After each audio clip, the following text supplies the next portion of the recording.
কোনো কাজ অথবা কোনো কিছু রান্নাবান্না করতে গেলে আমার দোষটাই বেশি দেখা যায়। তাই আজকে নিয়ত করলাম যে ওদের অনুযায়ী ওদের কাছে বাচ্চাদের কাছে জিজ্ঞাসা করে কি কাজ করব, কি রান্নাবান্না করব, আজকে ওদের থেকে সব ডিসিশন নিয়ে চাচ্ছিলাম রান্নাবান্না করতে। তো এত কিছু করে থাকি, এত কিছু করি, তারপরেও কারো মন পাই না। হঠাৎ করে কেন এইগুলির কথা বলা হলো অবশ্যই বলতেছি। সকালে নাস্তা করতেছিলাম, একটা বাটার বোন খাচ্ছিলাম, তো অনেকটা দেরি হয়ে গিয়েছে।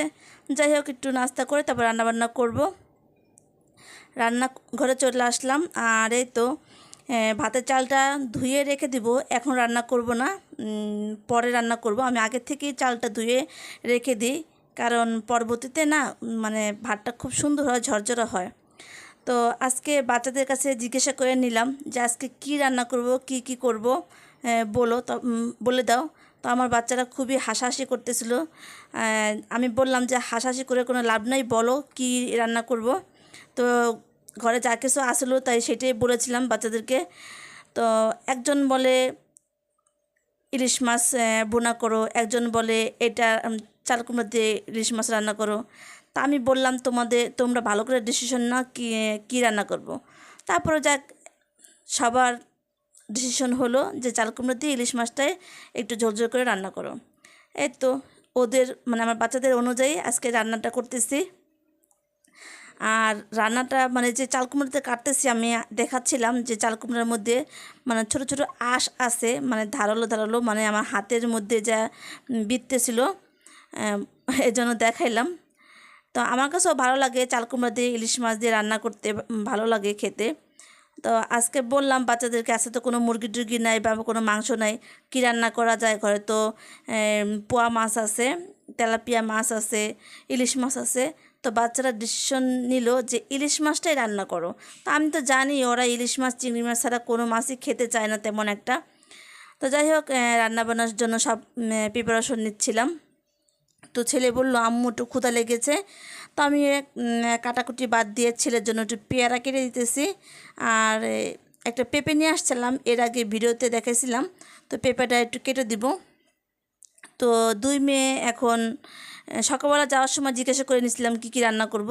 তো যাই হোক, এখন আর কিন্তু বাচ্চারা বাসায় নেই। ছোটো মেয়ে স্কুলে গিয়েছে, আর বড় মেয়ে কলেজে গিয়েছে, আর ছেলেটাও মাদ্রাসায় গিয়েছিল, কিন্তু আজকে ছেলেটার মাদ্রাসা বন্ধ হইল, মানে পরীক্ষা শেষ হয়েছে, ও চলে আসছে। তো যাই হোক, রান্নাবান্না করব আজকে, বেশি কিছুই করব না, সিম্পলভাবেই সব কিছু করব, অল্প স্বল্প রান্নাবান্না। তো ছেলে বসে আছে খাওয়ার জন্য, তো বলল আম্মু পেয়ারা দিয়ে একটু শুকনো মরিচ দিয়ে খাই। আমি বলছি ঠিক আছে, আগে পেয়ারাটা খাও তারপরে খাইও, এই জন্য বসলো। আর পেয়ারাটা মানে সরি পেঁপেটা অনেক মিষ্টি ছিল। তো ছেলেকে কেটে দিলাম। তো কাজের মাঝখানে আমিও একটু খেয়ে নিচ্ছি। আরও কাটাকাটি আছে, মাছটা এখনও কাটা হয়নি, মাছটা কেটে নিব। এই তো মা ছেলে মিলে হালকা পাতলা নাস্তা করে নিলাম কাজের ফাঁকে। তারপরে তো মাছটা একটু কেটে নিব। মাছটা বিশেষ করেন এত সুন্দর একটা ঘ্রাণ বের হচ্ছিলো, মানে কাটার সময় আমার কাছে খুবই ভালো লেগেছিল। তো সুন্দর একটা ফ্লেভার বের হচ্ছিলো এই ছোট ইলিশ মাছ, কিন্তু আসলেই খুব সুন্দর একটা ঘ্রাণ বের হচ্ছিলো। আমার হাতে একটু তেল তেল লাগতেছিলো। মাছটা আসলে অনেক ভালো ছিল, ছোট হলেও মাছটা কিন্তু ভালো ছিল। কাটাকাটি শেষ করে এই তো এখন সব কিছু ধোয়াধুয়ি করে পরিষ্কার করে তারপর আমি রান্নাটা বসিয়ে দিব। তো মাছটা আমি ভালো করে পরিষ্কার করে নিব। তারপর তো সবজিটা আছে, একটা আলু দিলাম বড় মেয়ের জন্য। তো বড় মেয়ে একটু আলু পছন্দ করে তরকারিতে। তো আমি প্রথমে চেয়েছিলাম যে আলু দিব না, শুধু চাল কুমড়া দিয়ে রান্নাটা করব।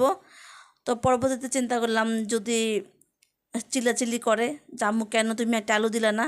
বললাম না, প্রবলেমে থাকে সবসময়, যে কোনো জিনিস রান্না করতে গেলেই বাচ্চাদের চিন্তাটা আগেই করতে হয়, ওরা কীভাবে খাবে, কোনটা রান্না করব, কি করব না করব, সবই কিন্তু ওদের জন্যই।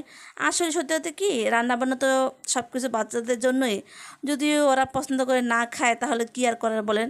এর জন্য বাচ্চাদের কাছে জিজ্ঞাসা করি, আমি যে কোনো জিনিস রান্না করি ওদের কাছে জিজ্ঞাসা করি। যদি বাচ্চার বাবা বাসায় থাকে তাহলে তার কাছেও জিজ্ঞাসা করে রান্নাবান্না করি।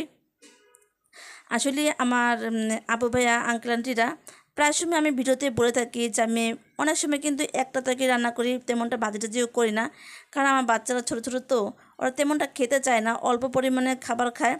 এরপরও তাও অনেক তরকারি থেকেও যায়, যার কারণে আমি না অপচয় আমার কাছে কোনো কিছু ভালো লাগে না। প্রয়োজন হলে পরবর্তীতে অন্য কিছু রান্না করে দিব, কিন্তু নষ্ট করার জিনিস আমার কোনোভাবেই পছন্দ হয় না। যার কারণে আমি চেষ্টা করি যাতে নষ্ট না হয় কোনো খাবারই, এজন্য। আর আজকেও একটা তরকারি রান্না করব, চাল কুমড়া দিয়ে ইলিশ মাছ একটু ঝোল ঝোল করে রান্না করব। তো মাছটা আমি আগে একটু কষিয়ে নিলাম। তো আমার রান্নাটা কেমন হচ্ছে আমি কিন্তু পুরো রান্নাটাও দেখিয়ে দিব। অবশ্যই আমার আপু ভাইয়া এবং আঙ্কেল আন্টিরা একটু কমেন্টে জানাবেন কেমন হলো আমার রান্নাবান্নাগুলো। আমি যেভাবে রান্না করি ঠিক আপনাদের কি এভাবে রান্না করেন কি না একটু জানাবেন। মাছটা কিন্তু ভালো করে কষিয়ে নিয়েছিলাম। মাছটা যে এত সুন্দর একটা গ্রান বের হচ্ছিলো, মাশাল্লাহ অনেকটা ভালো লেগেছিলো। মাছের খুব সুন্দর একটা গ্রান বের হয়েছিল। ছোট মাছ তাতে কি হয়েছে কিন্তু আসলে খেতে খুবই টেস্টি হয়েছিল মাছটা আমি ভালো করে কষিয়ে নিলাম। এখন আমি সবজিগুলি দিয়ে দিব। সবজিটাও আমি একেবারে নরম করে নিব কষিয়ে। এই তো। আর চাল কুমড়োটা না অনেক কচি ছিল, মানে নরম ছিল, বেশি একটা না কষানো লাগে নাই, অল্প কষানোর মধ্যেই কিন্তু সুন্দরটা সেদ্ধ হয়ে গিয়েছে। তো যাই হোক, প্রতিদিনের মতন ছোট্ট একটা রিকোয়েস্ট করতেছি আমার আপু ভাই এবং আঙ্কেল আন্টিদের কাছে, যদি আমার এই ভিডিওটা ভালো লেগে থাকে তাহলে অবশ্যই একটা লাইক দিবেন। ভিডিওতে আপনাদের কাছে এতটুকু অনুরোধ, এতটুকু আবদার, প্লিজ যে যেখান থেকে দেখেন অবশ্যই একটা লাইক দিবেন। আর আমার এই ভিডিওতে কোথাও কোনো অংশে আমার কাজকর্মে, আমার কথাবার্তায় যদি আপনাদের কাছে এতটুকু ভালো লেগে থাকে, আমার এই ছোট্ট চ্যানেলটি সাবস্ক্রাইব করে পাশে থেকে যাবেন। ভালো লাগলে সবার মাঝে একটু শেয়ার করে দিবেন। কথা বলতে বলতে কিন্তু তরকারিটা কষানো হয়ে গিয়েছে। মাছটাও দিয়ে দিলাম, ঝোলের পানিও দিয়ে দিলাম, এখন ভাতটাও বসিয়ে দিলাম অফ ক্যামেরার মধ্যে। আর রান্নাটা কিন্তু প্রায় হয়ে আসছে। এখন একটু ধনিয়া পাতা দিব, চেয়েছিলাম দিব না, কারণ ঘ্রাণ ছিল মাছটা, অনেক সময় দিয়ে থাকি না, তো আজকে কেন জানি দিলাম। যাই হোক, কেমন হয়েছে অবশ্যই কিন্তু জানাবেন রান্নাটা। তো আজকে আর তেমন একটা ভিডিও বড় করব না, আর একটু বাইরে কাজও আছে, তাড়াহুড়োও করতেছিলাম, খাওয়া দাওয়া করব। তো কেমন হলো রান্নাবান্না জানাবেন। সবাই ভালো থাকবেন। আজকের ভিডিওটা এই পর্যন্তই রাখলাম। আসসালামু আলাইকুম।